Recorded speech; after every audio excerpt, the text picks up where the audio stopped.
Este é o ponto final. Aqui vamos dar espaço ao adeus, vamos pendurar as chuteiras e vasculhar no álbum das recordações de jogadores que marcaram gerações.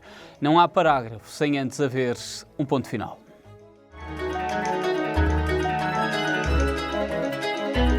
Herói na Alemanha, um dos reis de Guimarães. O nosso convidado deste ponto final terminou a carreira em Espanha, na província de Aragão.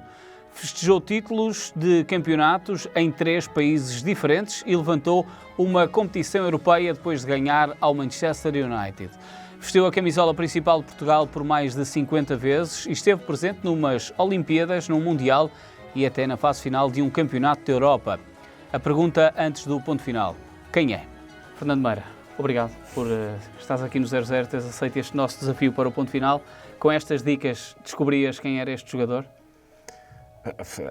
Era mais fácil com as dicas. Claro que a intenção é essa, também criar ali algum suspense, não darem dicas que sejam suficientemente indicadores de quem é, mas claro que sim, claro que saberia que sou eu. Ninguém vai confundir-te com os teus amigos e sócios Nuno Assis nem Pedro Mendes. Estes títulos por 3 países diferentes fazem-te de ti especial, não é? Sim, especial, mas os meus sócios, quer o Pedro, quer o Nuno, também fizeram grandes carreiras. Venceram títulos. O Pedro foi campeão europeu, o Nuno foi campeão aqui em Portugal pelo Benfica, algo que eu também gostaria de ter sido, porque quando representas um grande clube como o Benfica, a tua ambição e o sonho é sempre esse. Mas comparar ou distinguir a minha carreira mais do que a do Pedro ou do Nuno parece-me um pouco exagerado, porque eles também tiveram grandes carreiras. Cada um fez o seu percurso à sua maneira. Sim. Deixaste de jogar-se em 2012, ali mesmo no abril de 2012, num Racing Santander Real Saragossa, em Espanha. Sabias que esse é o teu último jogo? Não, longe disso. Longe disso porque tinha 33 anos, ou 32 para 33, ou seja, ainda em plenas capacidades físicas e motoras para continuar a fazer aquilo que sempre gostei. O problema que se deu ali foi que eu queria terminar o contrato com o Saragossa, que tinha mais de 1 ano e meio de contrato, para regressar ao Vitória, que sempre foi esse o meu objetivo, terminar a minha carreira no clube do meu coração. Mas depois não consegui que isso fosse possível. E na altura que eu rescindi o contrato com o Saragossa, a intenção era regressar a Portugal, ficar livre de contrato e recuperar, que eu tinha uma pequena lesão muscular que precisava de ser tratada, e eu queria muito estar mais tempo com a minha família e ao mesmo tempo também recuperar e aproveitar depois o mercado de janeiro para tentar entrar no Vitória e terminar ali a carreira, independentemente de ser mais meio ano, mais 1 ano e meio, 2 anos e meio, se depois o futuro assim o diria. Mas a primeira intenção era essa, sempre foi essa, nunca passou pela cabeça que pudesse ser o meu último jogo. E porquê é que não vais para Guimarães? Eu fui para Guimarães, não fui para o Vitória. Exato. Voltaste à tua casa. E eu, na altura o presidente que era, na altura o presidente do Vitória era o Emílio Macedo, e na altura ele queria que eu regressasse, o treinador Manuel Machado também queria que eu regressasse. E antes de falarmos sequer em números, aquilo que eu perguntei ao Presidente foi se toda a estrutura estava de acordo que eu regressasse a casa. Porque por vezes tu sabes que há aquele ditado no futebol que os santos da casa não fazem milagres. E por vezes existe ingratidão no futebol e eu gosto muito pouco de estar inserido dentro de algum tipo de projeto, ou mesmo na companhia de gente que não tem esse tipo de gratidão. Porque nós, à medida que a nossa idade avança, nós também selecionamos muitas pessoas com quem queremos estar, e na fase final da minha carreira fazia sentido regressar ao clube do meu coração, terminar no clube do meu coração, mas por outro lado também fazia sentido que as pessoas me quisessem receber dessa forma. E infelizmente aquilo que o Presidente me disse é que há um ou outro diretor aqui que não vê isso com bons olhos e tal, e eu disse: Presidente, está tudo dito, isso não faz sentido nenhum, porque isto mais tarde é para me chatear, porque eu acho que o futebol tem que ser vivido de forma emocional, é um desporto coletivo, toda a gente tem que partilhar das mesmas ideias, temos que nos apoiar uns aos outros, e quando tens uma estrutura que não tem esse tipo de pensamento, esse tipo de missão, aí as coisas ficam mais difíceis de se realizar. Fiquei triste, se calhar foi das... É mais difícil superar isso do que o fim da carreira? Muito mais, muito mais. Mais que superar o fim de carreira, é superar um final de carreira que não é aquele desejado, não é? Tu, à medida que a tua carreira vai avançando, a tua idade também vai avançando, tu vais ajustando os teus sonhos. O meu primeiro sonho era jogar no Vitória, porque eu cresci a acompanhar o Vitória, a ver os jogos do Vitória, a idolatrar os jogadores do Vitória, e o meu primeiro sonho sempre foi jogar no estádio Dom Afonso Henriques. E quando isso é possível, com essa camisola, e quando isso é possível, tu começas a pensar, se calhar, tenho a hipótese agora de jogar num clube grande, ou de representar a seleção. E felizmente isso também foi possível. E quando chegas ao Benfica, a um grande clube, já ambicionas de ir para um grande clube europeu. Já ambicionas depois de jogar nas grandes competições, na Liga dos Campeões, no Campeonato do Mundo. E toda essa evolução faz parte da vida de um futebolista e é perfeitamente normal. E depois já há esse ajuste de carreira, não é? Que é quase como literalmente andares numa montanha e a determinada altura depois do pico vemos novamente a casa lá em baixo. E foi isso que acabou por não acontecer para ti, por muito que tu quisesses. Sim, isso por vezes, nós quando traças um projeto final da tua carreira, sabes que não depende só de ti, não é? Porque não tens esse poder. Tudo vai depender daquilo que é o estado atual do clube onde tu ambicionas terminar, as pessoas que estão à frente desse clube, porque nós nunca podemos, de forma alguma, não podemos igualar aquilo que é o amor pelo clube e as pessoas que estão à frente do clube, porque as direções mudam, mas os clubes continuam sempre os mesmos e por vezes há atritos com alguns diretores, alguns presidentes, alguns treinadores e nunca os devemos misturar com aquilo que é o clube. Mas confesso que para mim foi muito difícil e continua a ser, para mim, algo difícil de digerir não ter terminado a carreira no clube do meu coração, que é o Vitória, que continuará sempre a ser o clube do meu coração, mas fico triste por naquela altura não ter tido essa possibilidade. Mas quase que aqui internamente tu conseguiste perceber porque é que aquele dirigente não te queria? Aqueles dirigentes achavam que não fazia sentido, tinha a ver com a tua qualidade, tinha a ver com muitas vezes isto passa a ideia, não é? É um jogador caro, é um jogador que vai desequilibrar o plantel, é um jogador que nós temos melhores. Conseguiste perceber em algum momento porque é que parece-me consensual o teu nome em Guimarães e fazer todo o sentido o fim de carreira em Guimarães? Certo. E tu tens... Eu tenho que separar aqui as questões, ou seja, uma coisa é aquilo que eu penso, outra coisa é aquilo que internamente está a acontecer. E isso a mim não me diz respeito, porque obviamente eu não posso de forma alguma estar a questionar o Presidente, a dizer, Presidente, mas porquê é que este ou aquele não quer que eu regresse? Eu não tenho essa autoridade sequer, mas por outro lado também faço essa análise, esse estudo de tentar perceber porque é que determinados diretores não quisessem que eu regressasse. Eventualmente pensassem ou tinham medo que amanhã eu quisesse ser diretor esportivo, ou presidente, ou treinador, outra coisa qualquer, claro, e temessem que eu assumisse o cargo deles, ou seja, estamos apenas a supor. Claro. Nunca se colocou sequer ou seja, se alguém pensava que eu iria ser um jogador caro, nunca seria por dinheiro que iria regressar ao Vitória, por isso nunca seria um problema e o Presidente sabia disso. Por isso, se havia algum diretor dentro do Vitória que na altura pensava nisso, estava completamente errado. E essas são as únicas razões, porque de resto, se eventualmente tu contratas por vezes um jogador para regressar ao clube do coração numa fase final de carreira, tu tens que perceber que o ideal seria que ele aporte algo no campo e depois no balneário. Claro.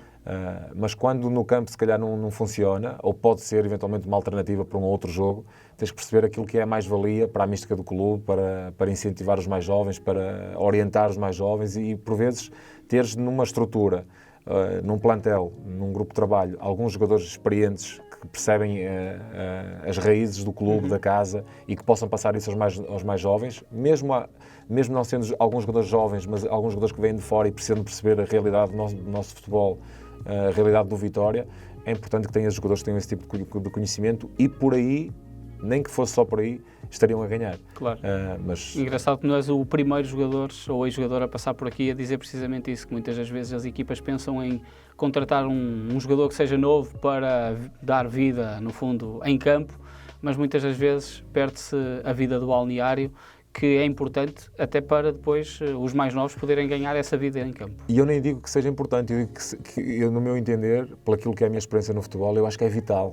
Eu acho que é mais importante dentro de um clube, dentro de uma equipa de futebol, tu tens um bom balneário, porque se não tiveres um bom balneário, por muita qualidade que tenhas, à chegada de uma fase má, desmembra-se todo. O treinador vai tremer, a equipa vai tremer, e se tu tiveres um balneário forte, uma equipa unida, uma equipa solidária, isso vai fazer a diferença. Eu acho que, se nós olharmos aquilo que é a realidade do futebol português, nós temos 4 ou 5 equipas com muita qualidade, e todas as outras depois definem-se por aquilo que é o grupo de trabalho, não se define pela qualidade do plantel, porque são equipas muito equilibradas, e eu acho que aquilo que faz a grande diferença num desporto coletivo como é o futebol é claramente a união, o balneário, a solidariedade que existe entre os jogadores e os laços que eles conseguem criar entre eles. E se não tiver gente dentro do clube, de uma estrutura, do próprio plantel que consiga promover isto, é muito mais difícil. Foi isso que desde cedo fez o pequeno Fernando Meira ir para o futebol? Ou sem conhecer isso? Não. Foi o que é que fez te fez ir para o futebol? Os nossos registros dizem que foi em 88. Não sei se é por aí ou não. Eu já mal me lembro daquilo que fiz ontem, quanto mais em 88. Eu sei que comecei a jogar no Vitória com 7 anos. Sempre fui um jogador com muito vício, com muita vontade de jogar futebol, independentemente de ser em casa, na escola, pelo caminho, em todo o lado eu queria jogar futebol. A escola para mim era quase secundária. Sei que isto não se pode dizer isto lá em casa, mas no fundo era uma obrigação? Não, era um sonho meu. O meu sonho era claramente futebol. Claro que os meus pais deram-me a educação de que a escola está primeiro, e de facto tem que ser assim. O jogador de futebol só pode pensar ou só pode colocar os estudos eventualmente em segundo plano a partir do momento em que tens um contrato que te permita também ter alguma independência económica. Mas o meu sonho sempre foi jogar futebol, pelo vício, pelo aquilo que era a paixão que eu tinha pelo jogo, e eu acho que isso é que, aliado à qualidade que eu tinha também, às qualidades que eu tinha enquanto desportista, mas a parte da mentalidade do querer e da competitividade, isso é que me permitiu ter estatisticamente mais capacidade e mais probabilidades de poder ter uma carreira. Quando começaste a jogar futebol foi logo como defesa? Ou... Nunca como defesa, só comecei a ser defesa central aos 19 anos. A minha formação foi sempre como extremo-direito, sempre joguei como ala.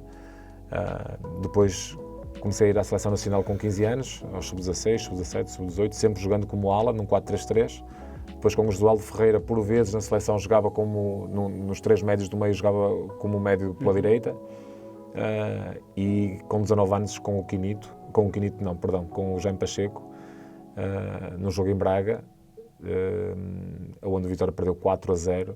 Eu entrei na segunda parte, a acabar o jogo, para jogar 10, 15 minutos, e joguei como central, numa altura em que o Vitória tinha jogadores castigados, tinha jogadores lesionados naquela posição, e eu lembro-me que fui para ser uma alternativa como defesa central, mas nunca, o Jaime Pacheco na altura perguntou-me se eu queria, miúdo, estás disponível para jogar aqui nesta posição? E eu disse, mister, o que você mandar fazer, eu faço, o que eu quero é jogar e demonstrar vontade e valor para fazer parte da equipa. E assim foi, e depois no ano seguinte sei que entrou o Filipe Ovic, que era um treinador que passou pelo Vitória e que nós logo na pré-época percebemos que não ia apostar muito na formação do Vitória. Eu na altura fazia parte do sub-20, sub-21 da seleção portuguesa e precisava de jogar, precisava ter tempo de jogo para poder ter a possibilidade de ir à seleção. E como percebi que com o Filipe Ovic que não ia ter oportunidade, bati à porta do Santíssimo Senhor Dr. Pimenta Machado, presidente do Vitória na altura, e pedi-lhe para sair, que precisava ter tempo de jogo, precisava de crescer como jogador, como homem, e queria muito ir à seleção, e aqui com este treinador não vou ter hipótese, por isso presente. Deixe-me ir, por favor, para um clube qualquer. Tinha o Varginho, tinha o Felgueiras, e saí para o Felgueiras, conjuntamente com mais 5, 6 jogadores do Vitória, entre os quais o Pedro Mendes, e fizemos uma época fenomenal. Crescemos todos individualmente, coletivamente tivemos até a última jornada com uma equipa de miúdos para subir divisão, e no ano seguinte, ainda durante essa época, o Quinito liga-me e diz-me que queria que eu regressasse ao Vitória para jogar como central, Depois quando vais para a Felgueiras já é como central? Nunca. Sempre com o Diamantino Miranda, sempre como extremo. 4-3-3 e a jogar nos três da frente. Aliás, o Pedro Mendes jogava como médio interior direito e eu jogava como extremo direito. E o Quinito liga-me a meio da época a dizer, miúdo, pá, porque eu jogava na seleção, como jogava na segunda liga, continuei felizmente a fazer parte da seleção, e o Quinito viu em mim algo que o despertou e que achava que podia fazer carreira, primeiro ajudar o Vitória, ajudar a equipa dele e eventualmente fazer carreira como central. E perguntou-me se eu queria regressar ao Vitória para jogar nessa posição na época seguinte. E eu disse, claro que sim, mister. Disse, tu vais regressar, vais ser o meu capitão de equipa, vais jogar como central e vou fazer-te jogador, miúdo. Eu disse, siga, vamos embora, mister. Mas isso, em momento algum, o Fernando entra tipo, nas dúvidas de um jogador que é titular, tem minutos, joga na Seleção Nacional, a extremo, e vai para a central. O que é que isso mora na cabeça de um jovem de 19 anos? Isto faz muito parte da personalidade de cada um, não é? Eu, felizmente, tenho uma mentalidade um pouco mais flexível, consigo colocar-me do lado de quem me está, por vezes, a sugerir algo para entender, tentar perceber o porquê. E nós, quando somos jogadores, temos que perceber que, independentemente de tu teres um contrato melhor que eu, teres uma carreira inferior a mim, quando falas comigo, se calhar estás-me a aportar algo diferente e que se calhar até é valioso para mim. E por vezes há jogadores ou pessoas que fazem parte do futebol e que têm um estatuto superiores e já não parece que sabem tudo, parece que quem está abaixo deles, se disser alguma coisa, não aceitam isso de bom grado. E eu acho que no futebol e na vida nós devemos ter essa flexibilidade e essa inteligência de absorvermos sempre tudo, estudarmos aquilo que as pessoas nos estão a dizer e se calhar até percebemos que é bom para nós. Sim, pôr-nos no lugar do outro. E no futebol, pior ainda, eu acho que no futebol, quando um treinador te diz algo, como é o teu treinador, é uma pessoa, na teoria, mais experiente que tu tens que perceber que é para o teu bem, é para o bem da equipa, para o teu crescimento e felizmente comigo correu bem, com outros jogadores também correu bem, que saltaram de posições diferentes. Fábio Coentrão, por exemplo, salta de extremo esquerdo para defesa esquerda e as coisas correm muito bem. O Miguel, o lateral direito, muitos jogadores fizeram adaptações durante as carreiras que funcionaram bem porque tiveram, primeiro, a felicidade de ter um treinador que lhes tivesse sugerido isso, mas, por outro lado, também tiveram a mentalidade de saber ter o poder de encaixe e de perceber que quando um treinador diz isso... Mas é uma mudança muito grande. É uma mudança muito grande, mas tens que perceber uma coisa, é que eu mesmo sendo extremo direito, tinha características para jogar a central. Sim. Percebes? E mais à frente consegui perceber isso, consegui perceber que se calhar não era uma posição que me dava muito gosto de jogar, mas era uma posição onde conseguia se calhar expor de uma forma muito mais fácil as minhas qualidades. Como extremo, eu jogar como extremo jogo muito mais vezes de costas para o adversário. Como central, tens o campo sempre aberto, consegues expor de uma forma diferente as tuas qualidades, percebes?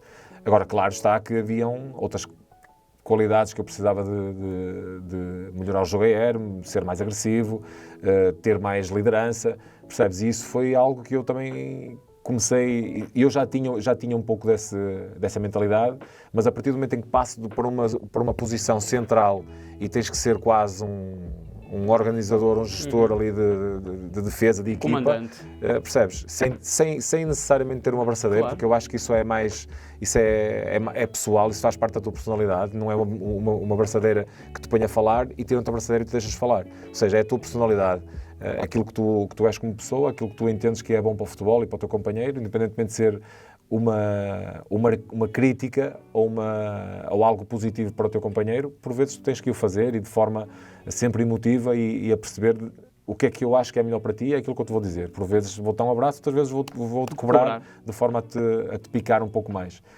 E isso sempre fez parte da minha personalidade, mas quando eu passo de extremo direito para central, percebo que tenho que ter uma liderança, uma comunicação diferente. E isso fez-me crescer muito mais como jogador. Já é aquele que olha de trás para a frente e não aquele que está de frente a olhar para trás. Sim, até porque eu entendo que no futebol a comunicação é fundamental. É extremamente importante comunicares, tu orientares os teus parceiros, independentemente de ser um lateral, ser um trinco, ser toda a tua equipa quando está a atacar, tu organizares a tua defesa, não permitires que o teu lateral esteja longe do extremo quando estamos a atacar. Para quê? Para que o adversário não consiga receber a bola e partir para o contra-ataque. encostas o teu central, o teu lateral no extremo, apertamos, encurtamos as linhas da nossa equipa sempre ao máximo, e isso tem que estar sempre presente em todos os setores. Por vezes há centrais que deixam aquela indefinição de não saber quem é que marca o central, sou eu, sou tu. Definir isso sempre muito bem, se calhar um até estar atento à marcação pela frente, outro por trás. O lateral, quando o extremo vem de 1 para 1, dizer fica com a parte de fora, com a parte de dentro para mim. Todo esse tipo de comunicação só ajuda. Claro. Percebes? Eu acho que comunicação a mais nunca vai complicar, só vai ajudar a orientar e no fundo a ajudar todos os setores da equipa. E se a grande maioria dos jogadores tivessem esse tipo de mentalidade, acho que o futebol era muito melhor. E eu entendo que atualmente o futebol está a perder um pouco daquilo que nós antigamente tínhamos, e se calhar os meus antepassados, a geração anterior à minha, acho que ainda tinha mais personalidade, mais vontade de vencer, mais comunicação no jogo. E hoje em dia está-se a perder um pouco isso, perde-se um pouco mais a mística, perde-se aquela... o compromisso, não é? O compromisso, a união, porque são diferentes. Hoje em dia a gente com os telemóveis, com as redes sociais, acabamos por ser muito mais individualistas, porque ficamos mais fechados no nosso mundo, não há tanto convívio coletivo como existia na nossa altura, e parece que não, mas num desporto coletivo como é o futebol, isso faz toda a diferença, que tu tenhas e que promovas esse tipo de ações, de forma a unir laços entre os jogadores. Olha, e é tão forte essa época à central, a estreia, que o Benfica contrata-te logo para, precisamente, essa posição de defesa central. Como é que foi essa mudança? Primeiro foi complicada a forma como saí no Vitória, porque eu tive um ano muito difícil com o Pimenta Machado completamente, ou continuamente, digo, a subir o meu valor de transferência. Tive muitos clubes interessados durante toda a época e ele nunca me deixava sair. Primeiro pedia 200, depois já era 300, depois já era 400, e o meu salário continuava o mesmo. E eu penso assim, estou a fazer uma grande época e tenho que aproveitar o momento, porque se calhar para o ano já nem jogo, e se não for agora não vou sair. Então tive que pressionar de forma a conseguir prosseguir a minha carreira e a conseguir ir para o Benfica. Tive que forçar e felizmente consegui isso, porque eu entendia que era importante para mim. Quais eram as dificuldades que o Presidente fazia? Era sentir que tu eras uma mais-valia, que podia valer ainda mais dinheiro do que aquilo que queriam dar? Certo, como é lógico, eu por outro lado, lá está, consigo me pôr também do lado do Presidente e perceber que se tens um jogador que pedes 200, mas continuamente as coisas correm bem e o valor do jogador está a subir. Claro. E cada vez, em vez de um clube, já tens 3 ou 4, tens que jogar com isso. E, logicamente, também entendo que ele queira cada vez mais ganhar mais dinheiro com isso. Mas eu acho que poderia ter havido uma conversa comigo, no sentido de dizer, Fernando, não te preocupes que no final da época tu vais sair. Claro. Epá, se puder ganhar 1 milhão de euros, ou 1 milhão de contos na altura, claro. Se puder ganhar 1 milhão de contos contigo, não vou ganhar 300 mil contos. Fica tranquilo, epá, se calhar até te melhor já o contrato, ou espera até o final da época e garanto que vou sair. E eu ficava mais tranquilo. Mas não, nunca houve esse tipo de conversa. Outros tempos, não é? Tempos difíceis, não eram difíceis, eram diferentes. Mas pronto, acabei por ir para o Benfica e infelizmente as coisas não correram muito bem no Benfica, porque tive muita instabilidade durante 1 ano e meio. Às mexidas das direções todas? 3 presidentes, com 3 ou 4 treinadores, com dificuldades económicas, com plantéis muito aquém daquilo que eram ou daquilo que são as exigências de um clube como o Benfica. E quando olhávamos para o lado, víamos Sporting a ser campeão, o Porto também com uma equipa extremamente forte, depois, principalmente no segundo ano, depois de entrar lá Mourinho, que tinha estado connosco no Benfica, e que contrataram todos aqueles jogadores que depois ganharam a Liga dos Campeões, e primeiro a Liga Europa e depois a Liga dos Campeões. Para nós é frustrante estar num grande clube e não teres uma equipa competitiva. Eu não queria só jogar no Benfica, eu queria ganhar. E claro, quando jogas num grande clube, a ambição é sempre isso, porque lá está, para mim já não era suficiente jogar no Vitória, já não é suficiente jogar no Benfica, já não é suficiente jogar na seleção. Tu queres ter um grande contrato, mas tu também queres ganhar títulos, queres chegar à seleção e queres ser titular e queres... Percebes? Esse tipo de evolução, isso existe e é normal. E para mim, na altura, principalmente no segundo ano, já começou a haver uma frustração quase de querer vencer no Benfica e não conseguirmos. Mas o que é que faltava? Era só essa instabilidade que vinha da parte de fora? Não, era tudo. Primeiro faltava estabilidade diretiva, faltava a estabilidade económica, que não tínhamos, e depois faltava também plantel condizente com aquilo que são as exigências do Benfica. Sim, há ali bons nomes. Tínhamos muitos jogadores estrangeiros e de qualidade que eu entendo duvidosa em relação àquilo que são as exigências do Benfica, e nós, depois da entrada do Filipe Vieira, o Benfica teve gerações, ou seja, plantéis de grande qualidade, e isso sim, isso é que permitiu ao Benfica ser várias vezes campeão, de mesmo na Europa ter grandes resultados, estar continuamente a jogar Liga dos Campeões, e é isso que os jogadores querem.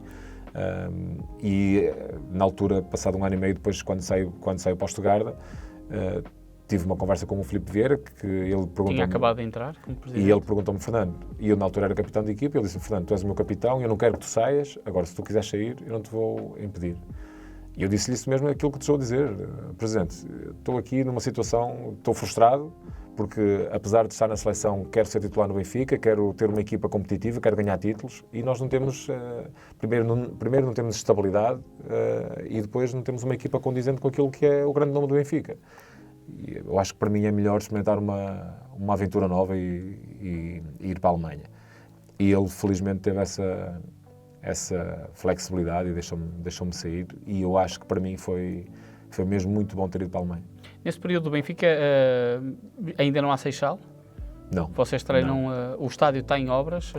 O estádio, começa no as obras, segundo ano começam as obras, e nós treinávamos naqueles 2 campos que tinham ali ao lado do antigo estádio. E devia ser muito difícil por causa da parte, a nível dos resultados não serem aquilo que os adeptos querem, não é? Isso é que era difícil. Pois, isso é que era difícil. O difícil é esse lado, não é? De vocês... Isso é que era difícil, mas nós, a partir do momento em que tu chegas ao Benfica, tu sabes... a gente sabe que o Benfica é um clube grande, que é o clube que mais massa movimenta em Portugal, mas ninguém faz ideia daquilo que é a grandeza do Benfica, e por vezes explicar isso é muito difícil, porque tu, quando entras no estádio, quando entras num clube como o Benfica, consegues perceber a dimensão que tem o nome do Benfica, não apenas internamente, mas também fora de portas, quando vais a Paris, quando vais à Suíça, quando vais a jogos internacionais, aí consegues perceber aquilo que é uma grande equipa. Mesmo em Portugal, quando vais a qualquer cidade com o Benfica jogar, são multidões de gente, e isso a ti é que te dá, primeiro, um orgulho grande de representar um clube com essa dimensão, mas, por outro lado, a pressão de tu teres que corresponder a toda essa massa e toda essa gente que te apoia. Tu sais para o Stuttgart, podemos dizer que são os teus melhores anos, e é óbvio, natural, que o Vitória é o teu clube, mas tu já me chegaste a dizer que chegaste a pensar ficar radicado na Alemanha. Sim. E a morar em Stuttgart, não é? O Stuttgart comeu-me o filé mignon. Estive a preparar a carninha, a tirar o osso, a tirar a gordura, só ficou o filé, ficou toda lá na Alemanha. Uma cidade incrível. Sim, cidade incrível, uma competição difícil de explicar, também a organização, o respeito que tem pelos jogadores. Qualquer clube tem grandes jogadores de futebol internacionais, primeira e segunda liga, com uma exposição mediática fora do normal, estádios cheios, bem organizados, ou seja, um estilo... Tu sabias disso? Quando vais para o Stuttgart, sabias disso, Fernando? Não tinha. Eu sabia que o Stuttgart estava em dificuldades, que quando fui para lá o Stuttgart estava a lutar para não descer, em terceiro do último, com o Felix Magath. Claramente o objetivo era evitar a descida da divisão de Stuttgart. Nós nesse ano conseguimos ir à Liga Europa e vencemos, na altura, a Taça Intertoto, vencemos 2 taças Intertotos. Mas o Stuttgart é um clube que normalmente não luta para ser campeão na Alemanha, apesar de nós termos conseguido esse feito. O Stuttgart é um clube para estar ali entre os 5, 6 primeiros.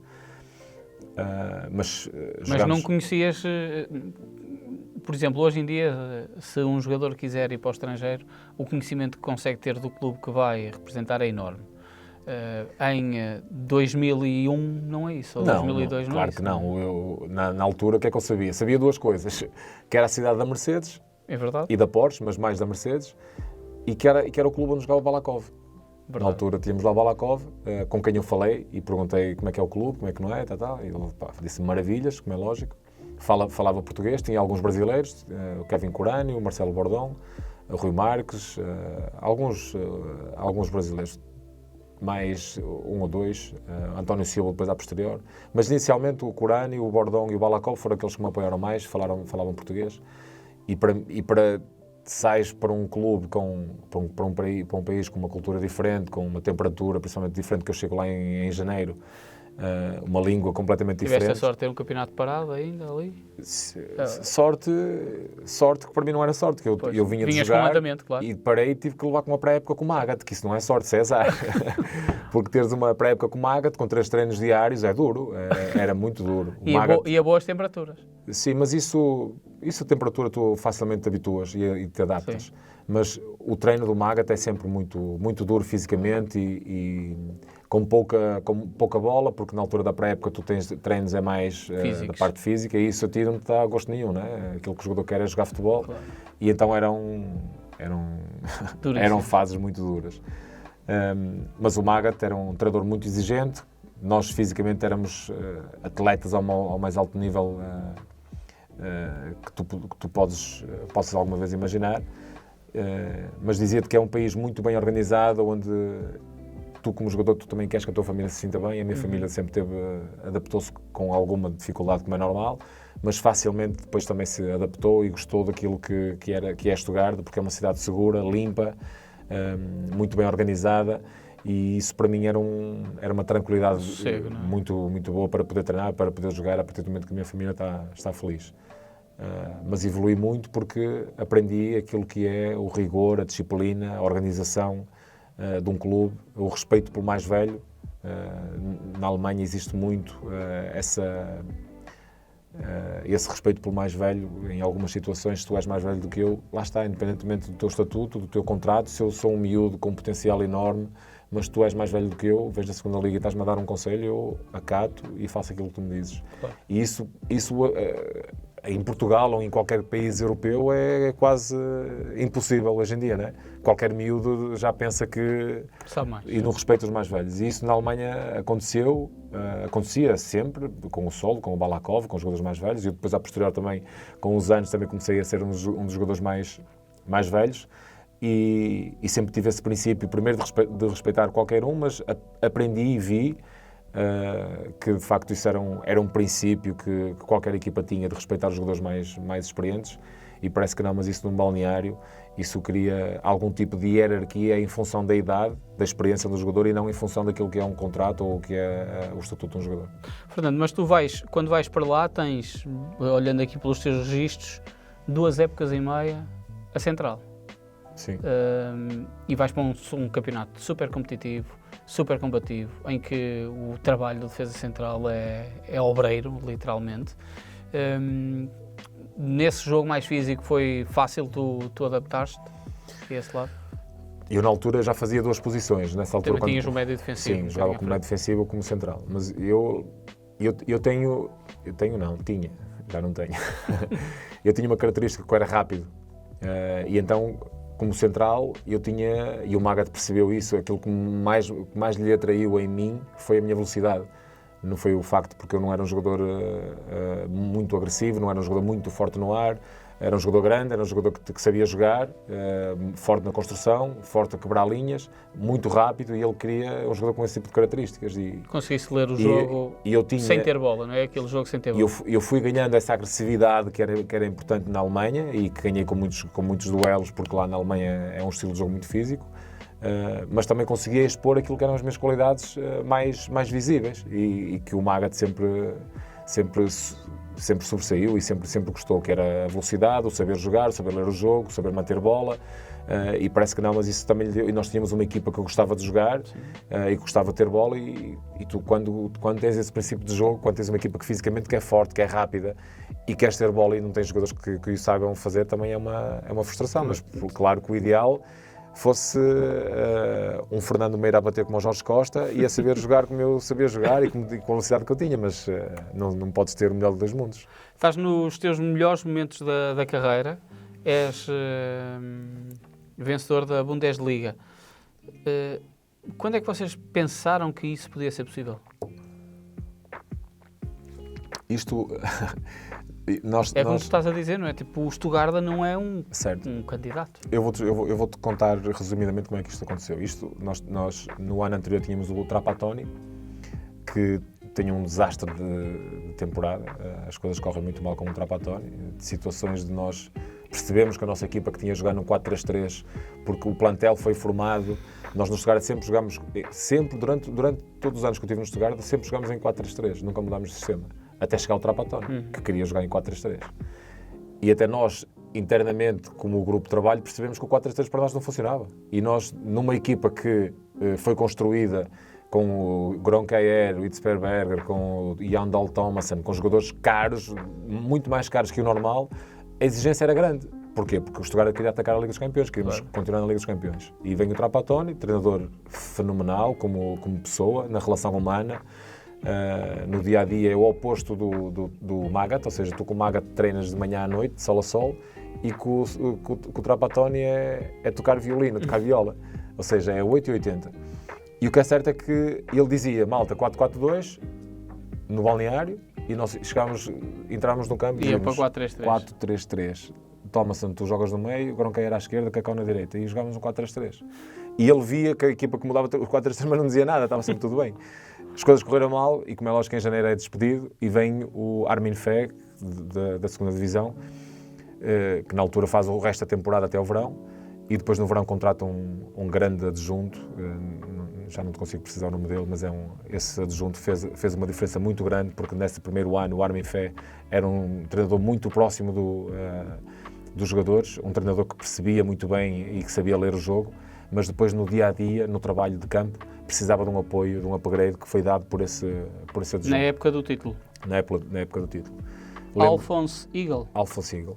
Na altura, o presidente falou comigo e disse ao Fernando, és o nosso capitão, eu preciso da tua ajuda, o que é que tu achas, o que é que vamos fazer, o que é que correu mal, porque ele na altura nós tínhamos perdido o Soldo e o Balakov, que eram duas referências do clube, e o presidente estava um pouco baralhado, e eu falei com o presidente e disse, presidente, nós todas as semanas temos aqui 3-4 jogadores que vêm da equipa B a treinar connosco, e nós vemos que são jogadores que têm qualidade.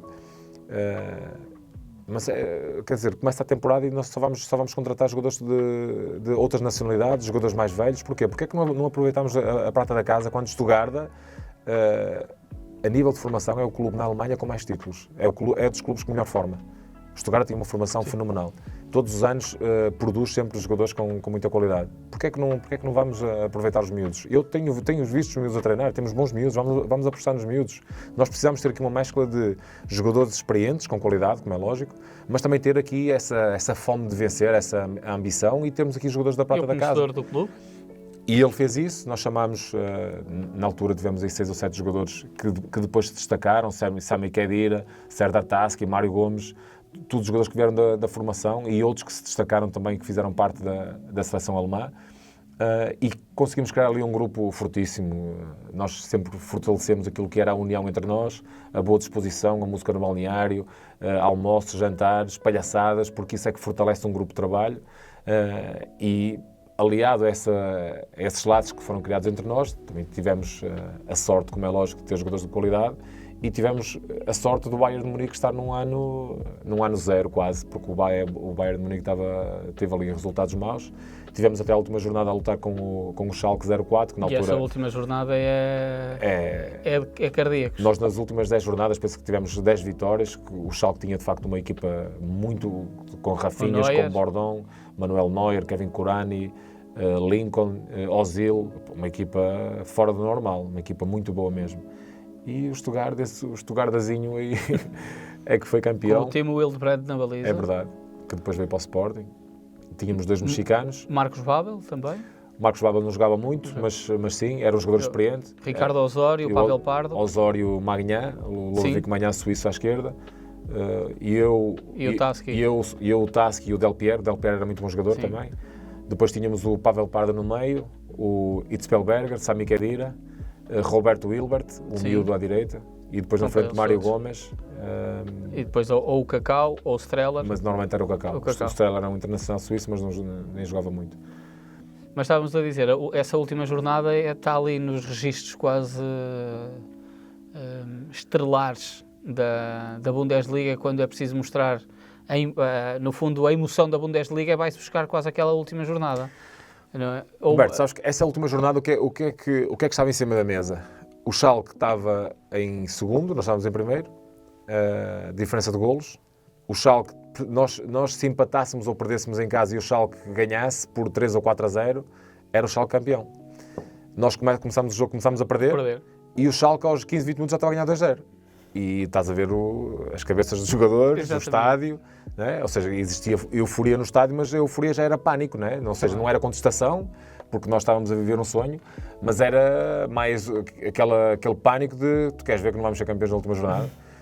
E pronto, e acabámos por tivemos ali 2 momentos fenomenais. Lembro-me de um canto que foi batido da direita para o Hitzfelberger, que lhe pega de primeira na bola e faz um golo fantástico, e depois outro golo, sentou em erro, o Sami Khedira de cabeça.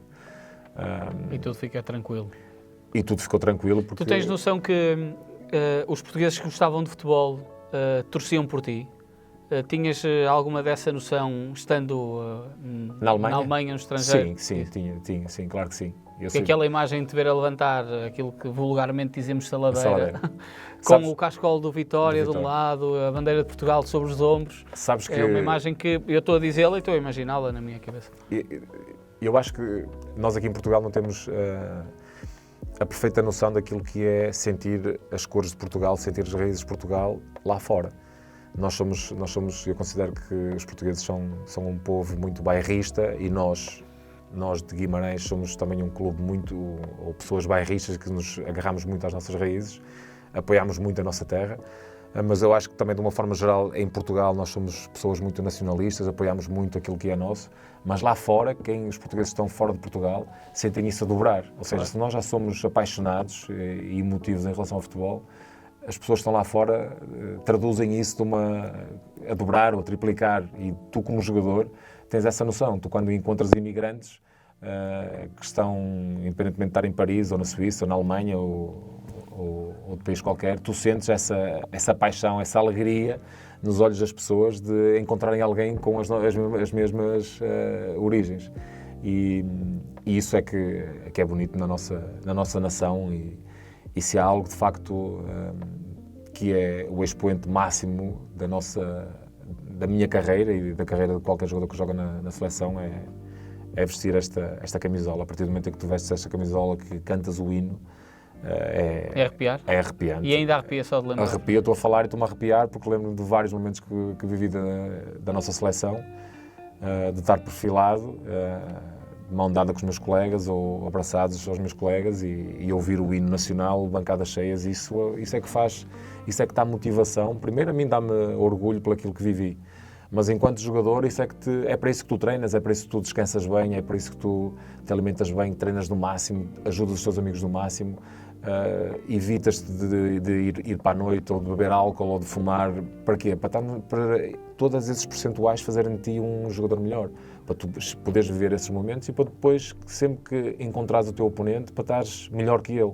E se há a sensação que tu possas desfrutar no mundo do futebol e no mundo do desporto, é tu perceberes que és melhor que o teu adversário. Isso é que te vai dar gozo, porque tu quando jogas contra um Cristiano Ronaldo, um Ibrahimovic ou Drogba ou o Van Nistelrooy, percebes que os gajos são melhor que tu, aí é que, ou seja, tudo isso... E tens a vontade de melhorá-los, de claro superá-los, que sim, não é? Mas sabes que por vezes é a qualidade natural, não é? Claro. O Messi, ou seja, o Ronaldo Fenómeno, também tive o gosto de jogar contra ele, são jogadores completamente de outro planeta. Nós temos que trabalhar e que juntar essas pecinhas todas que te disse para estar no nosso melhor, mas mesmo isso, por vezes, contra jogadores que são de um patamar superior, por vezes não chega. Deixa-me trazer o tema da seleção nacional, porque tu já fizeste referência aqui no nosso ponto final da tua presença assídua nas camadas jovens, sempre como extremo direito. Quando tu passas para central, pensas, e naturalmente a malha dos selecionáveis vai sempre ficando mais curta, porque tu sobes de escalão e os grandes já lá estão, não é? É um bocado por aí. Tu sentias que podias perder esse comboio, e como é que ganhas o comboio sendo central, não sendo essa, no fundo, a tua posição de raiz quando vais à seleção inicialmente? Eu, quando chego à seleção, chego com Jorge Costa, com Fernando Couto, dois centrais que se conheciam bem e que eram uma dupla natural e assídua da seleção. Depois tinhas ali o Beto. Tu chegas no pós-Euro 2000. Sim. Depois tens ali o Beto, que também era o Beto, Jorge Andrade, também depois à posterior. Mas depois eu tenho o Ricardo Carvalho, eu tenho o Bruno Alves, eu tenho o Pepe, ou seja, jogadores de grande nível, de grande dimensão. E se calhar, muitas vezes eu fui chamado à seleção pelo facto de, por vezes, também jogar a 6, percebes? Sim. E teres Tinhas mais que uma função. Prontos, porque se fosse só central, se calhar em algumas convocatórias já nem iria. E andava ali muito entre jogar a central ou jogar a 6. Depois depende do tipo de jogo que a gente tinha, depende do adversário, depende da fase que eu estivesse, da fase que também estariam estavam os meus colegas, mas eu entendia que a concorrência era muito forte e que tinha que estar sempre num alto nível e isso é que é bom, porque também fez-me crescer como jogador e ao mesmo tempo também fez a nossa seleção ter, como sempre teve, grandes gerações, porque essa competitividade faz com que a seleção faz com que tu evoluas, como é lógico, mas também faz com que a seleção possa lucrar e ganhar apenas com isso. Tiveste em 3 fases finais, as Olimpíadas, estou a contar com elas, as Olimpíadas de Atenas em 2004.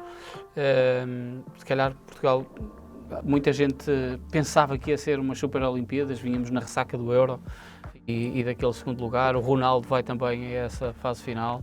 Depois tens o Mundial 2006, aquela grande campanha, e o Euro 2008. De alguma forma sentias que podias ainda dar mais, estar mais noutros momentos com Portugal? Muito mais. Eu sentia que poderia eventualmente fazer parte do Mundial 2002, do Euro 2004 e Mundial 2010.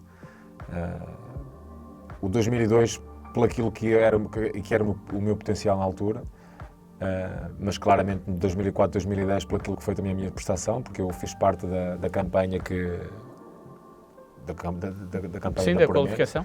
E fazer a qualificação e ficar de fora da fase final foi frustrante.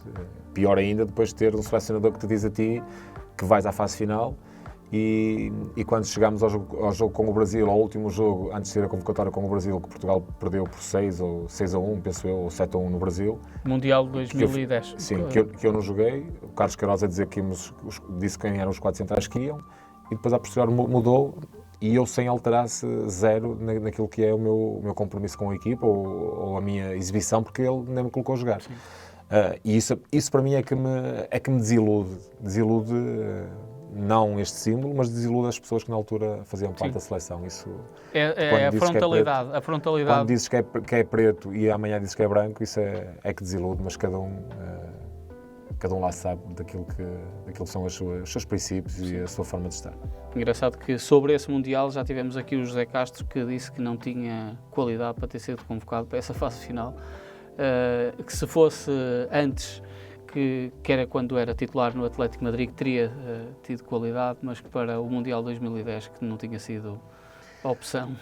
Tu sabes que no mundo do futebol existe, por vezes, interesses também que estão ligados ao mundo do futebol, né? E eu hoje em dia sou empresário de futebol, sou agente de FIFA e sei perfeitamente aquilo que por vezes circula à volta do futebol e há muitos interesses no futebol. É uma desilusão muito grande, por vezes nós vemos que há A, B ou C que vai para determinados clubes por interesse e não pelo seu real valor, mas mais à frente eles pagam essa fatura. Pois. E também é uma desilusão por vezes vermos pessoas que fazem parte do futebol e que fazem algum tipo de negócios apenas para se beneficiarem eles próprios e não para defender os interesses, primeiro dos seus agenciados ou dos clubes que representam. Isso é uma decepção grande, uma desilusão muito grande e eu acho que é importante que cada vez mais o futebol seja renovado com pessoas de valor à frente de muitas posições, independentemente de serem empresários ou treinadores ou diretores ou presidentes. Temos que ter gente de real valor à frente daquilo que são as posições que ocupam os cargos importantes do futebol nacional, principalmente do futebol nacional, que é aquilo que nos interessa neste momento, porque lá atrás era mau, porque nós já sabíamos que lá atrás que havia mais corrupção do que aquilo que hoje em dia há, mas hoje em dia continua a haver. Hoje em dia o futebol é mais industrial, é mais um modelo de negócio, mas tem que haver regras, tem que haver princípios, tem que haver um pouco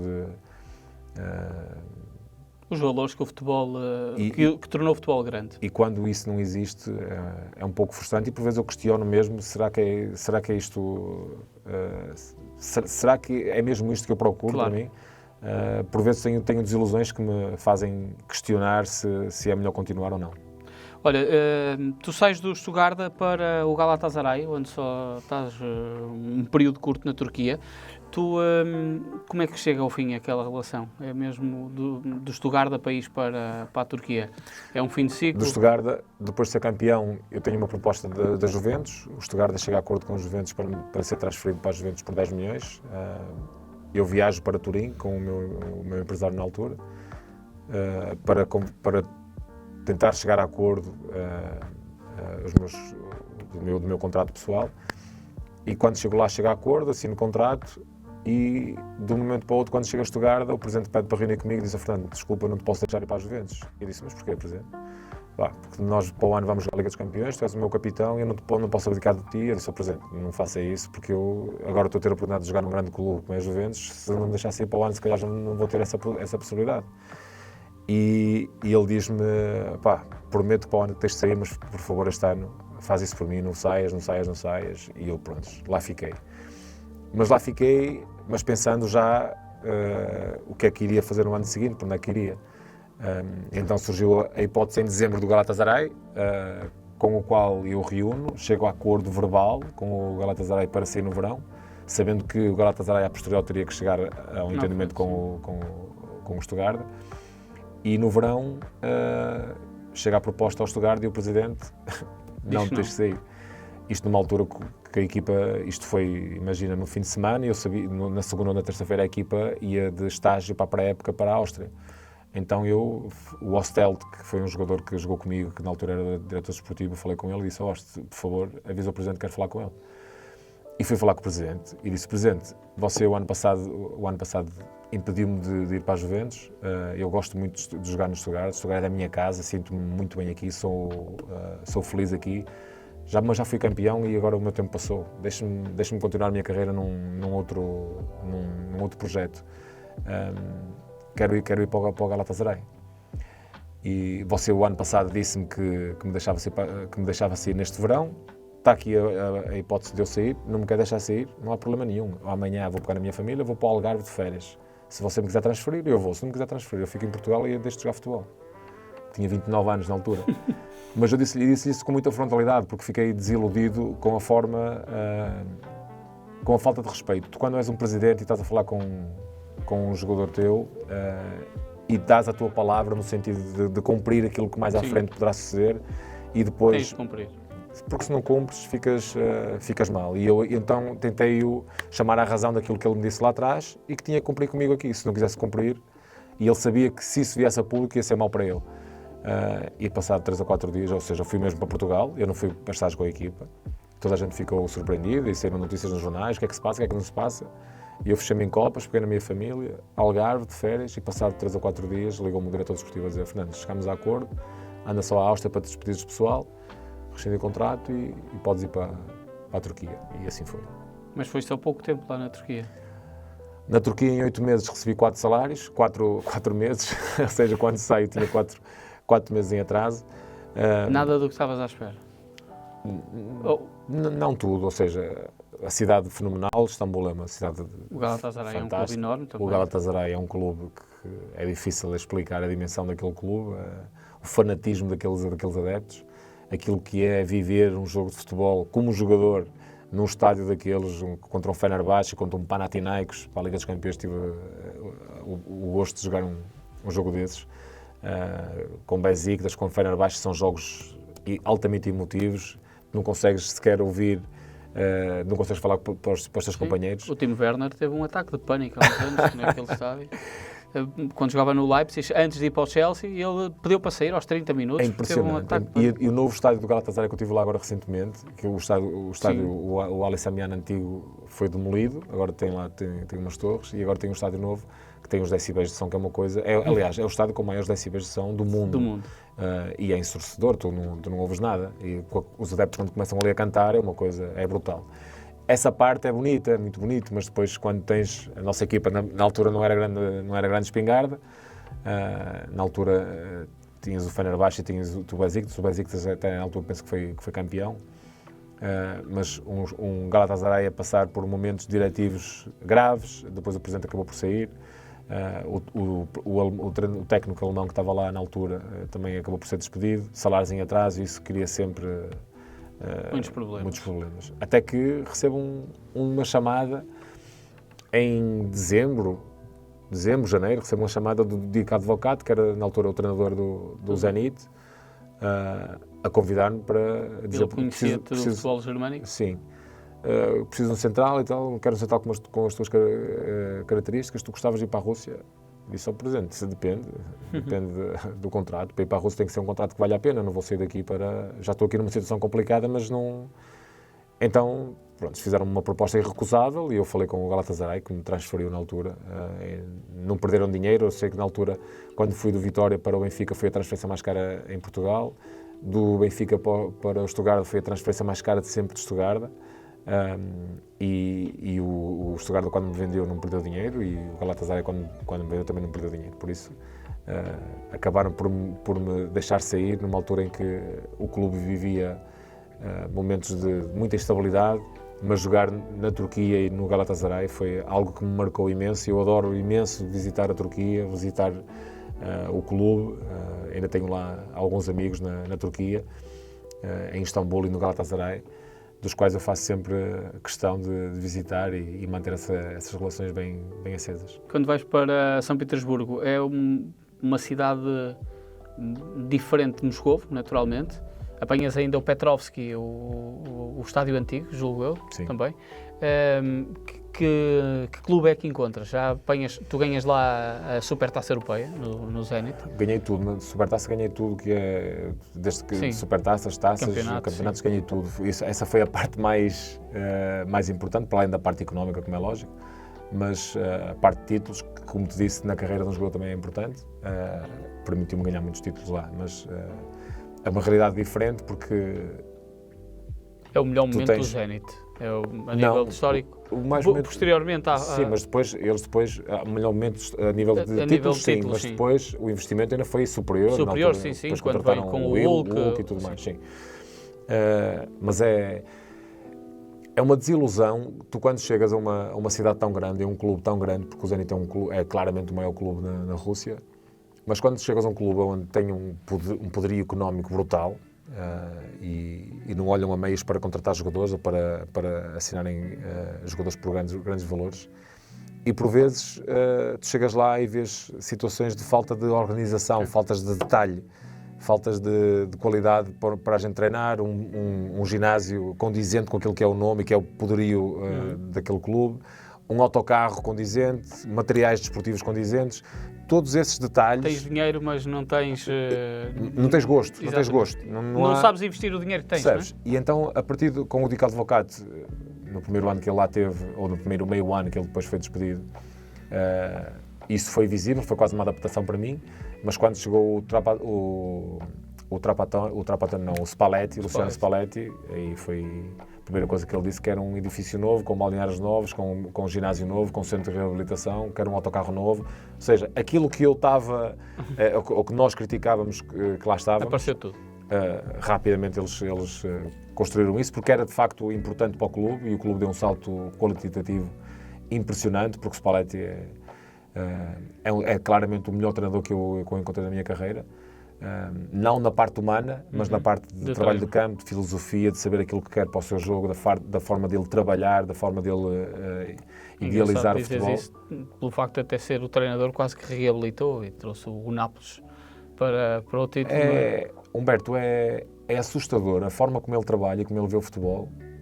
É assustador, desde o pormenor do aquecimento com bola, do trabalho defensivo, trabalho de finalização, trabalho de posse de bola, tudo anda à volta de um modelo de jogo, porque ele entende que estatisticamente, não é ele que entende, é estatisticamente o maior percentual que as equipas sofrem golos é através da bola nas costas, ou aquela bola entre o guarda-redes e a defesa, ou então a bola que entra nas costas da defesa. Ou seja, há muitas maneiras das equipas fazerem golos, mas se tu estudares e se fizeres um estudo... Acontece mais vezes O que acontece mais é aquela bola nas costas, ou bola nas costas da defesa, ou bola entre a defesa e o guarda-redes. Então, todo o trabalho dele era focado primeiro a nível defensivo para evitar isso, e a nível ofensivo todos nós sabíamos aquilo que tínhamos de fazer. Para procurar isso. Primeiro os timings, algumas combinações que nós tínhamos de 1, 2, 3, à quarta bola já vai entrar nas costas, já tínhamos jogadores a procurar a profundidade. E havia algo que ele dizia sempre que é: o passe não é para onde tu estás, é para onde tu vais. Se tu vais para ali, não te vou passar a bola para aqui, vou-te passar a bola para ali. E ele preocupava-se sempre com isso de ser detalhista e passar essa forma. Ele primeiro tinha, para nós foi algo novo, chegar a uma equipa técnica que tinha um treinador só para a parte defensiva e um treinador que te orientava a nível defensivo e que te dizia: não é, estás mal, olha os apoios, não devias ter feito isto, não era assim, era assim. A atacar, dizer: pá, não procures atenção ao fora do jogo, não te desmarques de fora para dentro, é de dentro para fora. Percebes? Tu tens ali um técnico só a apoiar a parte defensiva, outro só a parte ofensiva, e parece que não, mas esse tipo de detalhes, primeiro, cria-te um alerta muito grande, porque sabes que estás sob observação e que tens que cuidar dos detalhes.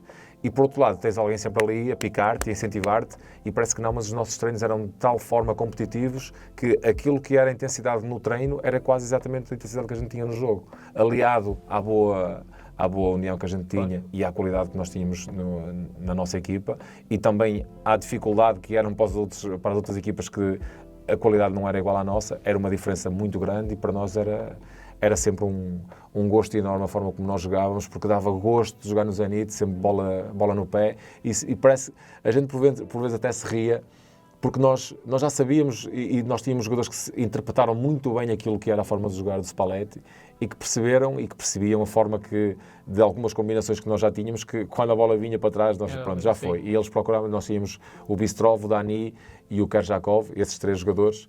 Depois de Zirianov, Denisov, tínhamos grandes jogadores, tecnicamente muito bons, altamente inteligentes, e que perceberam a forma de jogar, perceberam como ninguém, percebes? Mas é engraçado, Fernando, tu contares isso quando tens 30 anos. Incrível, e eu apanhei o melhor treinador da minha carreira no final da minha carreira. Incrível.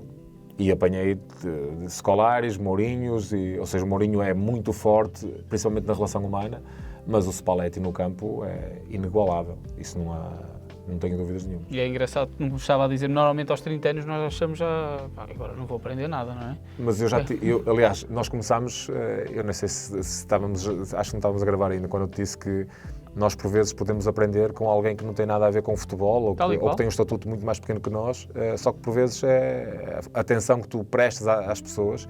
E eu lembro de uma altura de ler uma entrevista do José Mourinho, que disse: nós estamos sempre a aprender, no futebol estamos sempre a aprender. Até a ler o jornal, a ler uma simples entrevista de um roupeiro, de um diretor desportivo, de um treinador, de um jogador, estamos sempre a aprender. Há sempre algo que tu podes retirar de uma entrevista, de umas declarações de alguém, há sempre algo que te pode acrescentar no mundo do futebol. Tens é que estar com a mente aberta e nunca pensares que já sabes tudo. E eu acho que, por exemplo, nós fizemos aqui uma comparação àquilo que é o treinador, o protótipo do treinador português atualmente, é um treinador com uma evolução brutal. Eu acho que qualitativamente o treinador português foi aquele que mais cresceu a nível mundial, e por isso é que o treinador português é muito procurado e muito valorizado, porque de facto é bom, porque de facto evoluiu. E se tu comparares com aquilo que é o treinador brasileiro, atualmente não tem nada a ver. E lembras-te que o nosso mercado nacional, para além dos jogadores, eram muitos treinadores brasileiros, não é? Sim. Mas parece que estagnaram. Ficaram à sombra da bananeira e está tudo feito. Nós temos o estatuto, somos o país de futebol, nós não precisamos de evoluir nada.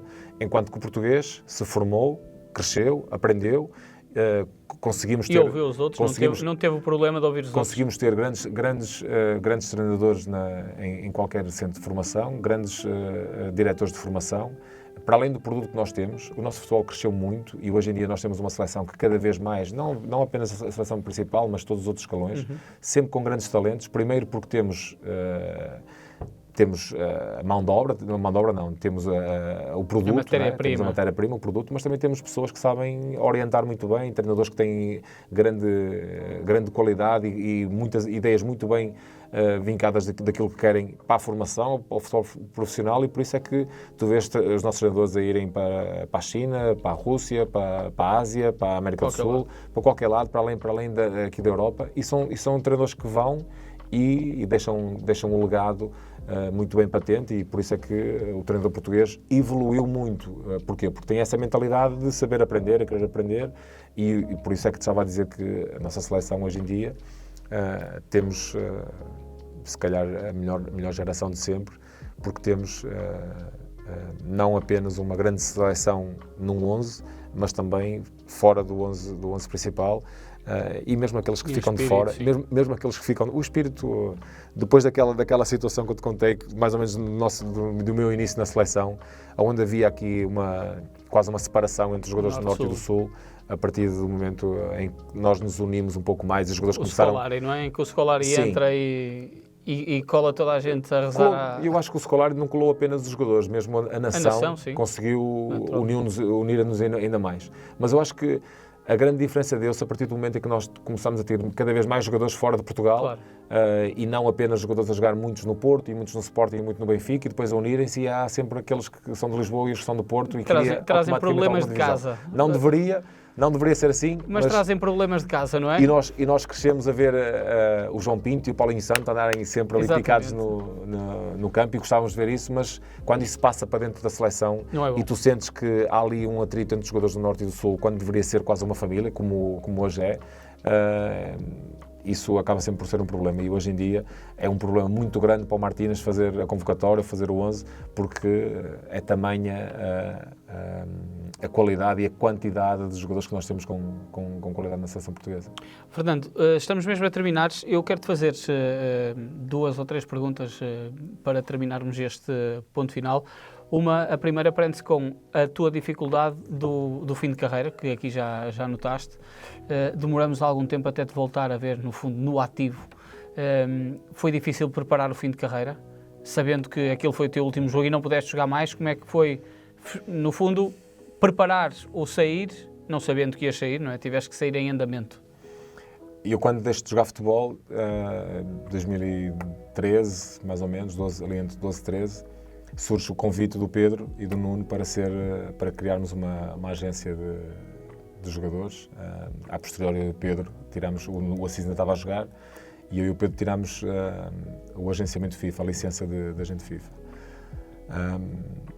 E claro que tu, quando terminas uma carreira de futebol e pensas no teu amanhã, queres estar ligado ao futebol. Eu, pessoalmente, gostava de ter sido treinador. Sempre tive uma paixão enorme por eventualmente ser treinador.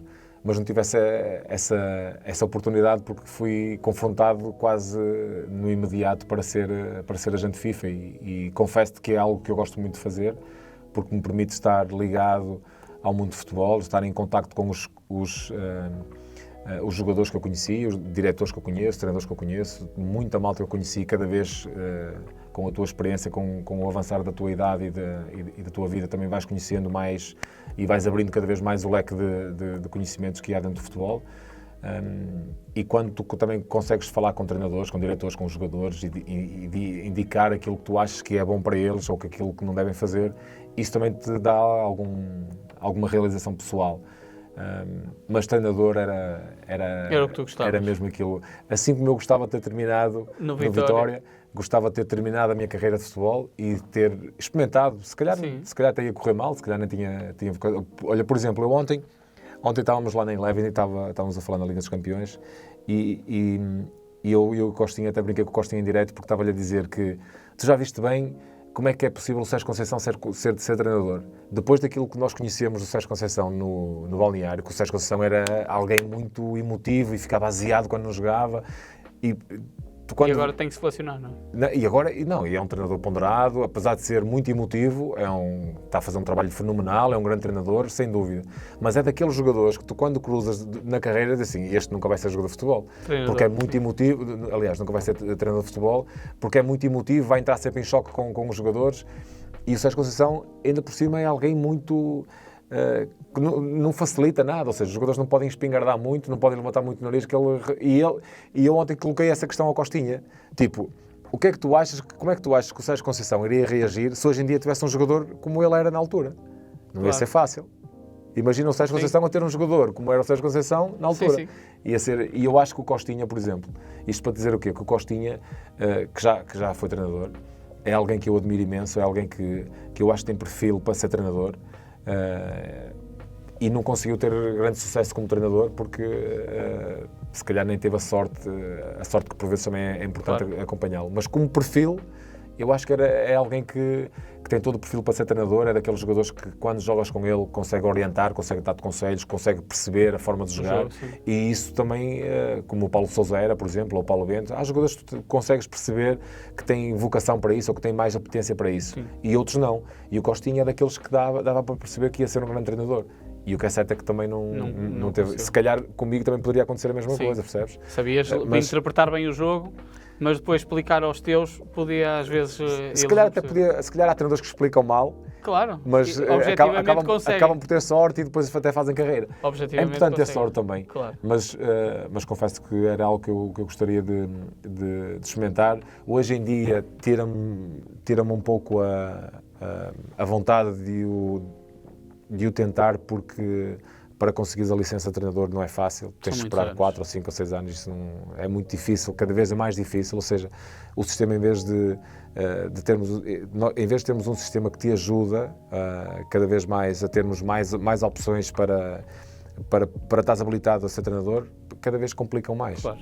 E o sistema parece que está a funcionar contra nós, em vez de querer ajudar os ex-jogadores, parece que está a vetar cada vez mais a entrada de novos jogadores no mundo do futebol. E isso é frustrante e acho que deveria ser repensado, porque o facto de eu tirar a licença de treinador num mês não quer dizer que vá ter um convite para treinar. Sim, e vais tirar o lugar a outro. E nós também sabemos que por vezes há treinadores que começam a treinar e que nem têm um curso, não é? Claro. Ou seja, a oportunidade acho que acontece e depois, mediante a qualidade. Claro que sim. E por isso eu acho que a legislação devia quase chamar um pouco mais aqueles que estão na dúvida. Sim. E neste caso é ao contrário. Afasta-os. Olha, quem é que merece o teu principal agradecimento nesta tua carreira? Muita gente, isso é uma pergunta difícil, mas se tivesse que escolher apenas uma pessoa, uma menina chamada Daniela, que é a minha mulher, que foi alguém que sempre me orientou, sempre me ajudou, sempre me apoiou em momentos difíceis, esteve comigo nos momentos bons, maus, e se há alguém que eu possa retribuir e ser grato por aquilo que foi a minha carreira, é claramente a Daniela. É sempre difícil, dizem, ser mulher de jogador de futebol. Acredito que sim. Porque a mala fica feita muitas vezes sem saber para onde é que se vai, não é? É verdade. Portanto, o último exercício também é difícil, é no meio de tantos craques e de tantos amigos, tu escolheres 11 e fazeres aí o 11 do Fernando Meira.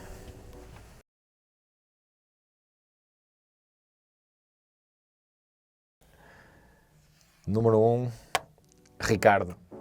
Ricardo foi um guarda-redes que eu encontrei na seleção, um guarda-redes com um trato fácil, muito bom com os pés. Acho que começou a criar ali uma diferença para os guarda-redes da altura, que era difícil tu ter jogadores que jogassem bem com os pés. Eu acho que o Ricardo, se tivesse a jogar ainda no ativo, ia estar mais dentro daquele leque de grandes guarda-redes que também sabem jogar com os pés.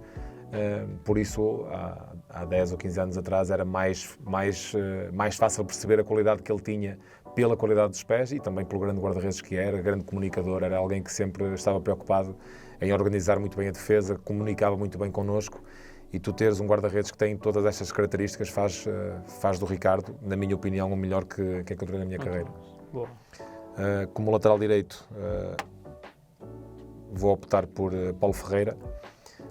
Não é fácil, por nós por vezes estarmos a criar uma carreira, ou a limitar 11 jogadores, claro, devido àquilo que nós encontramos com tantos nomes que cruzaram connosco, mas o Paulo é alguém que tem uma personalidade fora do normal, um grande homem, humildade, simples e como jogador fenomenal. Forte no ataque, forte a defender, forte no ar, muito bom taticamente, muito bom na decisão também. Era um jogador que tinha poucas lesões, sempre muito disponível para o jogo e claramente para mim o melhor lateral direito com quem eu joguei. Na esquerda, Philippe Lam. Philippe Lam era alguém que também podia jogar na direita, mas na esquerda era mais imprevisível. Na altura que joguei com ele no Stuttgart, ele já fazia a diferença porque fazia muitos movimentos interiores, da esquerda para dentro.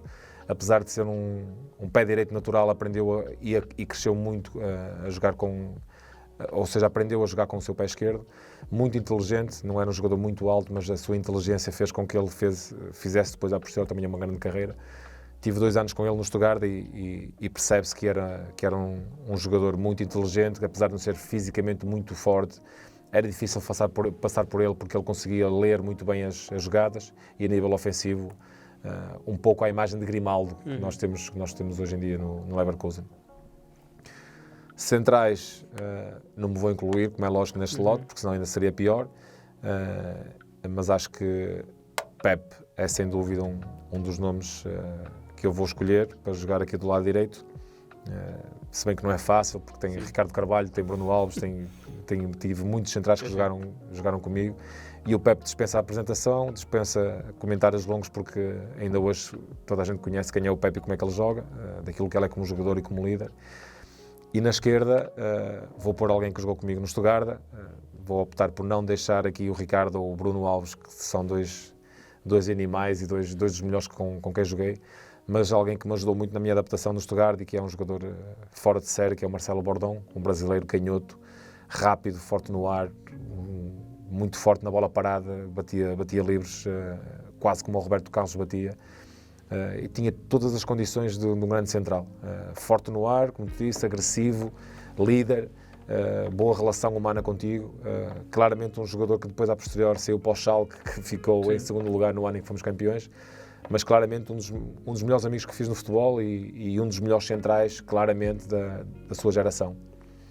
Depois, no meio campo, vou ser um pouco criativo, vou jogar com 2 médios ofensivos, ou seja, com 3 médios ofensivos. Vou optar por colocar aqui Deco, que era o nosso Zizou da seleção, alguém com quem eu cruzei depois já a posterior também no Barcelona, mas na seleção deu para perceber que era alguém diferenciado pela qualidade, pela magia, imprevisibilidade. Parece que conseguia sempre, dava sempre um toquezinho a mais. Tu, quando pensavas que chegavas à bola, ele dava mais um toquezinho e conseguia tirar a bola. Um líder, alguém muito competitivo, com qualidade para fazer a carreira que fez. E deste lado vou colocar Alexander Hleb, bielorrusso, que jogou comigo no Stuttgart, que depois jogou no Barcelona e no Arsenal. Um jogador que pode jogar a 6, a 8, a ala, rápido, flexível, agressivo, pé direito e pé esquerdo. Cheguei a ter situações onde ele batia livres laterais e perguntava-me: queres que bata com o direito ou com o esquerdo? Porque era exatamente igual para ele bater com o pé direito ou com o pé esquerdo. Um jogador incrível. Nunca vi um jogador com as qualidades dele, porque aliava velocidade, agressividade, técnica, explosão a 2 pés. E claro, o mais parecido com ele era o Figo, porque o Figo também e está na minha equipa, é um dos que vai jogar aqui na direita, porque é alguém que o Figo tinha a ginga e tu nunca sabias se ele ia para a direita ou para a esquerda, que ele jogava muito bem com os 2 pés, mas era difícil. E o Hleb tinha de facto essa flexibilidade, e como era um jogador de equipa, podia jogar na ala, podia jogar como 10 e podia jogar aqui no meio, e muitas vezes foi utilizado connosco aqui nesta posição. Aqui vai ser o Dani, que jogou comigo no Zenit, alguém que foi pouco valorizado aqui no nosso futebol nacional e na nossa seleção, um jogador várias vezes melhor jogador do campeonato russo, como personalidade nota 10, um amigo verdadeiro e um jogador que faz a diferença, um jogador que gosta de ter bola, não gosta de perder, competitivo, desequilibrador, inteligente, que percebia muito bem aquilo que Spalletti queria, um jogador que podia jogar na ala, que podia jogar como 9, podia jogar como 10, ou seja, o Dani estava em todo o campo e ele tinha essa liberdade, tinha a liberdade para jogar onde queria, porque ele também percebia os momentos do jogo, não é aquele médio que por vezes não tem bola e desinteressa o jogo, ele vinha sempre buscar a bola atrás e tocava e integrava depois a situação de ataque. É um jogador muito, muito inteligente, sempre presente e também por aquilo que me ajudou na minha integração no Zenit, merece claramente estar nesta equipa. Na esquerda, Cristiano Ronaldo, que também acho que dispensa apresentações, e aqui na frente o matador que nos deu o campeonato na Alemanha, Mário Gomes, um avançado que eu vi crescer desde os 18 anos, um menino grande que lhe faltava agressividade, porque era muito calado, era muito menino, apesar de ser um menino grande, forte, rápido, com 2 pés, uma autêntica bomba, porque tu percebias que ele tinha muita qualidade, mas faltava-lhe nervo, e tu quando vês um jogador que tem esse talento todo e não consegue expor, para quem está do mesmo lado, da mesma equipa, tu todos os dias o picavas, e o Mário várias vezes era picado por nós, no sentido de querer ganhar agressividade, de querer jogar, e o que é certo é que no ano em que fomos campeões ele explodiu e fez uma época fantástica, porque tem tudo. O Mário e fez uma grande carreira, mas ele tinha tudo, era jogo de cabeça, segurava bem, era rápido, finalizava com o pé direito, com o pé esquerdo. Se não estou em erro, tu podes ver aí no 0-0 quantos golos é que ele fez no ano em que fomos campeões, mas seguramente perto de 40 golos deve ter feito.